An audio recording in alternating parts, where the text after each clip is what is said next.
Welcome to Meditating with John Vervaeke.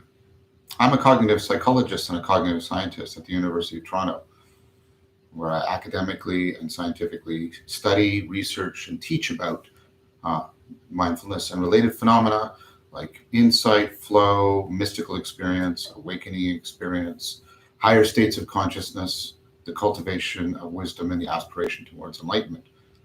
I've also been practicing Vipassana meditation, meta-contemplation, Tai Chi Chuan for over 29 years and teaching them professionally for close to 20 years. Welcome. This is a progressive course. Each Monday is a Dharma day, and on that day I teach people practices and principles that build on previous practices and principles I have already taught them. If you're joining for the first time, welcome. But this is the 10th lesson, and it's the culminating lesson in the introductory course. So if you want to go back and learn about everything that preceded and led up to it, please look for links to previous lessons and previous sits in the description of this video. Tuesday through Friday, we meet at 9:30 EST. We regularly meet on Mondays at 9:30 EST as well. Just today there was a scheduling conflict. So Tuesday through Friday, we meet, we sit, I review the principles a couple of times in the practices. At the end of every Monday through Friday sitting, there's a Q&A. Please keep your questions today, right, for this practice, this set of practices that I'm teaching you. For more comprehensive and broader questions about maybe Buddhism in general, or Buddhism and Stoicism, or the cultivation of wisdom, or what does this have to do with mystical experiences, or a whole host of questions, there's two things you can do. One is please come to the live Q&A I do every third Friday. I'll be doing one this Friday, live streamed on YouTube at 3 p.m. EST. So this Friday, which I believe is the 15th, 3 p.m. EST. The other thing you can do is subscribe to my channel, my video channel, and that will put you in touch with all kinds of lectures and discussions about these broader topics that are pursued in depth. If you get a chance, please like this video stream. It will raise its visibility on the YouTube algorithm, and that will help me to reach out to as many people as possible to give them this valuable set of practices that can help in this difficult time, and also more long-term with their life as a whole. All right, I think that's it for announcements. So let's get to the Dharma. So what I want to teach you today is it's the culmination of the introductory course, the 10-week introductory course. And wow, we've made it, eh? Here we are, the 10th lesson. And it's kind of liminal, is I guess what I want to say.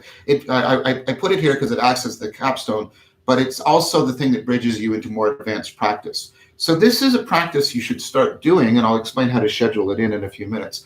But this is a practice that really, its growth depends on how all the other practices underneath it are growing. So it grows very, very slowly, as you can imagine. So you have to be extremely patient and take a big picture view with respect to what I'm going to teach you. So what I'm going to teach you is a Prajna practice. This is also known as a non-duality practice. So Prajna, right, it means wisdom, right? But it means a particular kind of wisdom. It means sort of self-liberated intelligence, but not intelligence in sort of the holding of propositions or belief, but the ability to see, right, through illusion and into what's real, and to be able to unlock the world and your identity in such a way that you are much more appropriately fitted to it. Think about what a wise person can do. It's not so much necessarily that they have a lot of factual knowledge, although that can help. What happens is they can come into a situation and very dynamically, and think about mindfulness being connected, they are very mindfully connected to themselves, to the situation, and to other people involved in the situation. And they know how to, in all of this tangled, ill-defined mess, zero in on the relevant information and not just see it, but also, right, co-identify with it, think of meta, so that they are most appropriately fitted to it. and you have that kind of self-liberating intelligence insight capacity. So it's not, we don't have a single word in English that captures it really well. That's why I like to use the Sanskrit term prajna, that it's an enacted, dynamic, right, wisdom that is realized in an enhanced capacity to see through self-deceptive behavior and to connect to the world in a deep and adaptive manner. It's where it's what results out of all, remember I said when you're the Eightfold Path, you have all these rights, like right understanding, better, right vision, right aspiration. And the right isn't moral right. It's the dexterity of the right hand. It's getting an optimal grip on things, if you remember. So that's what prajna is. Prajna is sort of having a comprehensive, flowing, optimal grip in all situations. Now, of course, that would be this. If that became your permanent second nature, that might, in fact, be one way of thinking of what it would mean to be enlightened. What we are looking for is, first of all, how can we train it, and how can we bring it much more into our awareness? So that's very sort of philosophical and abstract. Let's make it a little bit more concrete. Let's go back to one of our primary metaphors. Remember, we talked about, normally we were looking through the mind. We're always framing the world in a certain way, foregrounding some things, backgrounding other things, creating patterns of salience, how things stand out to us. And as we've talked about that repeatedly, this framing is often completely transparent to us. We're doing it automatically, mindlessly, reactively. But what we can do with Vipassana is we can learn to step back and look at that framing, become aware of the patterns and processes of our mind, and notice anything that might be a potential distortion. Get more clarity about it, bring more acuity to it. All the stuff we've been practicing. And then, how do I know if I've actually corrected the distortion? Well, then I have to put my glasses back on, and like in metta, I have to look deeply into the world and see if I can see the world anew, if I can unlock, right, my identities and the identities of things, if I can turn my existential mode into the being mode, in which I and the world are being reciprocally opened, like you do when you're falling in love with somebody. This is a kind of love, of course. This is not sexual, erotic love. This is the kind of love that is captured by words like karuna, compassion, right? And the word compassion is a little bit problematic. We'll come back to that a little bit later when we move on to some further lessons. So this is what you do in an insight. Insight has sort of three components to it. There is a movement that breaks an inappropriate frame, and then there's a movement that makes a more encompassing, more well-fitted, more right-handed, more dexterous, more optimally gripping frame. And so when you're actually studying insight as a phenomenon, when you have an aha moment, and I do that scientifically at U of T, it's made up of these sort of three. What are the three components? There's the breaking frame and the making frame, and then there's the flexibility to move between them. So breaking frame, making frame, and how flexible are you in being able to do that transformation? So what does that mean in practice? Well, it means in practice that we want to do something that's going to get those two motions at work in a coordinated fashion, and that is training the flexibility between them by having us constantly flip and reverse between them. That's how you do flexibility. You constantly reverse your direction, right? And you try to extend the range and the fluency and the speed of your ability to reverse direction. Okay, so this is what we're going to do now, okay? I'm going to describe this practice to you. Don't start doing it right now, and because I also want to give you some things to look for, both positively, like things that help you sort of understand what's going on, and then also negatively, things to watch out for, to avoid. Now, for about 80% of the people, I've been teaching this for a long time, the way I'm going to describe it works for them. About 20% of the people, it's reversed. They have to do it the opposite way. And so you're going to have to also experiment with this a couple sets to see which one takes for you. So for the statistically normal group, this is what it's like. As you inhale and you feel your abdomen expanding, you do that extension of awareness outward in metta. But you try and take metta as sort of broadly, maybe you've been doing it towards all people, now maybe towards all being. And right, and it's like flow, not just broadly, but deeply. You're trying to extend it towards all beings and really unlock the potential of the world to be other than you currently see it as. It's a kind of insight. And then as you exhale, you do Vipassana, and you do that Vipassana that I taught you where you try and go to the very center, right? That space between your thoughts, the silent mind. So you're moving towards sort of the mysterious ground of the psyche in Vipassana and opening up to the mysterious ground of the world in metta. And then what you're doing is flowing between them. You're flowing between them. So for 80% of the people, as you inhale metta out, as you exhale Vipassana in to the space between your thoughts. Now, the flexibility will be lacking, right? So what does that mean? Well, you'll say, in half a breath, I won't get much metta. That's right. That's right. In half of a breath, will I be able to get most of that? No. You're just going to move towards it. Flexibility means, and this is what will take a lot of time just to get the flexibility, is that in the inhale, you're able to realize deep metta. And in the exhale, you're able to realize deep Vipassana. This takes time. You're not initially flexible. So you will only get a shallow sense of metta and a shallow sense of Vipassana. That is fine. That will take time. That is fine. That will take time. Now, in connection with that, here's something to avoid. In order to extend the time so that they have more time to trying to get deeper into metta and deeper into Vipassana, people start to hyperventilate. I'm exaggerating so you know what I mean. It's very, very important. This practice is the one that is most susceptible to hyperventilation, and it will make you lightheaded. It's not good for you. So you have to be vigilant that you are not hyperventilating. You have to leave your breathing alone and let it flow naturally. You want prajna to be something that flows naturally in you, not something that only is arrived at when you force things to an extremity. Okay, so really on guard, really accepting that this is going to initially be, I don't have the flexibility. So initially, shallow metta, shallow Vipassana. Just whatever taste I can get of both.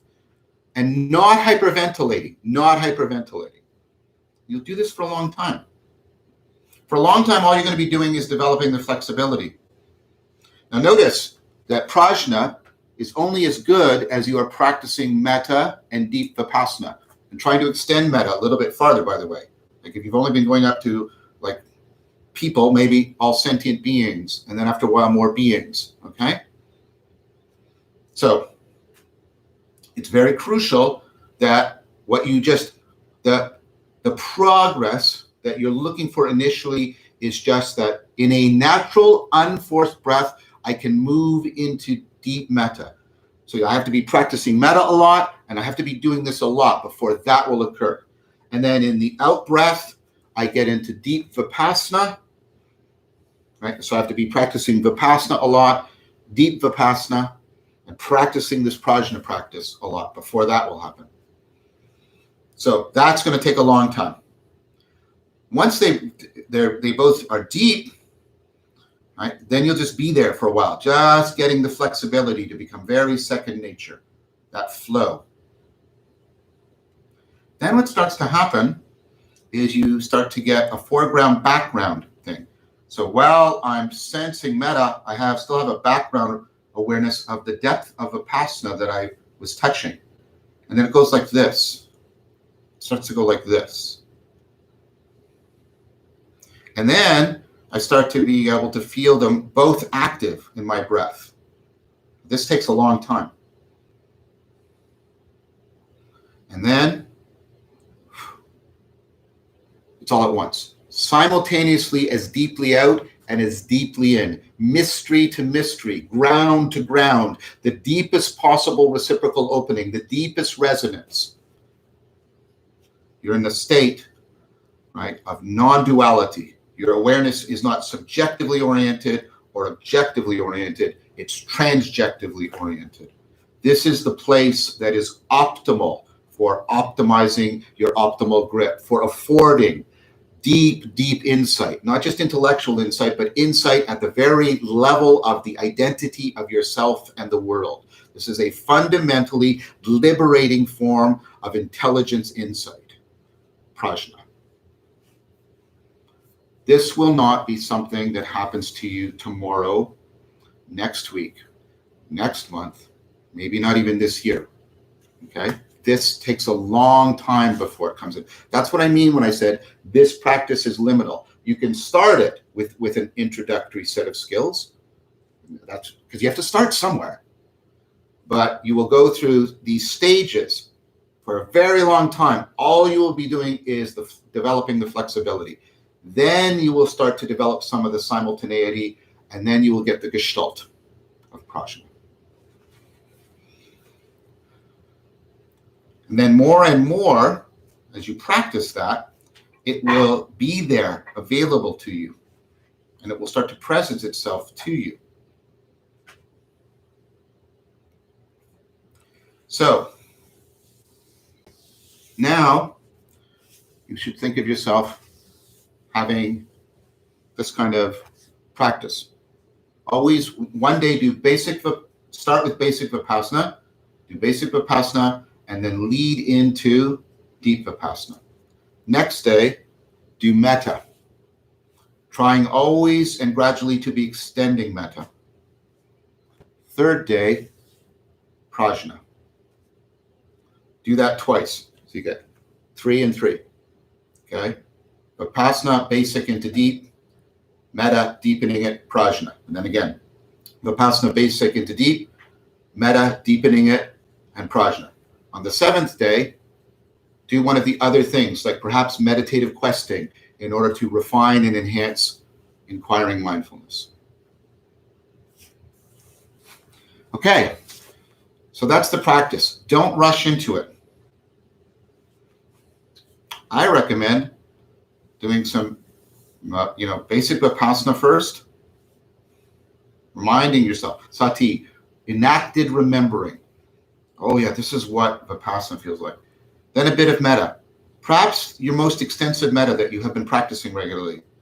And push it, remember, not just as wide as possible, but as deep. You're trying to really do as much reciprocal opening, remembering the being mode as much as you can. Metta. Do some metta for a while. And then come back to Vipassana and do the deep Vipassana. Space between your thoughts. And then, in breath, deep metta, out breath, deep Vipassana, accepting that it will be shallow, not as deep as when I can sit with each for a long time, and not hyperventilating. So we'll sit for about 15 minutes. Maybe, after you've done your center and rooting, 2 or 3 minutes. I won't time you through it. Just do it intuitively, right? A few minutes in basic in Vipassana, then deep metta, return to deep Vipassana, and then go into Prajna. Don't hyperventilate. Don't hyperventilate. Don't hyperventilate. Understand that the metta in a half breath and the Vipassana in a half breath are going to be much shallower than when you can follow them completely with a whole breath for a complete 15 minutes. It takes a long time to develop the flexibility. Okay. So take your time, be patient, make sure your phones are set on to do not disturb, get your posture ready, and we will begin when I say begin. begin.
Slowly come out of your practice, trying as best you can to integrate what you cultivated in your practice with your everyday consciousness and cognition, perhaps by reciting the 5 promises to yourself.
All right, everyone. So we went a little bit long today. There don't seem to be any questions, though. Amara, are there any questions that need to be addressed? Okay. So maybe I gave you a lot to think about. That's great. And so we'll pick up the questions tomorrow. Please remember that I need your help. Like this video to raise its visibility on the YouTube stream. Please subscribe to the channel so you can be notified of videos. You can become aware of, I said, a whole bunch of extra videos that will, and there's both the lectures from Awakening from the Meaning Crisis, and there's all the discussions with Voice with Vervaeke, where all of this is pursued in much more depth and detail and much more comprehensively. I want to thank you for joining. I want to thank my dear friend and techno mage Amar and my beloved son Jason. Please invite others who might benefit from this to share in this. Remember, we're going back on our regular schedule tomorrow, back at 9:30 EST. Finally, remember, continuity of practice is more important than quantity. There is no enemy worse than your own mind.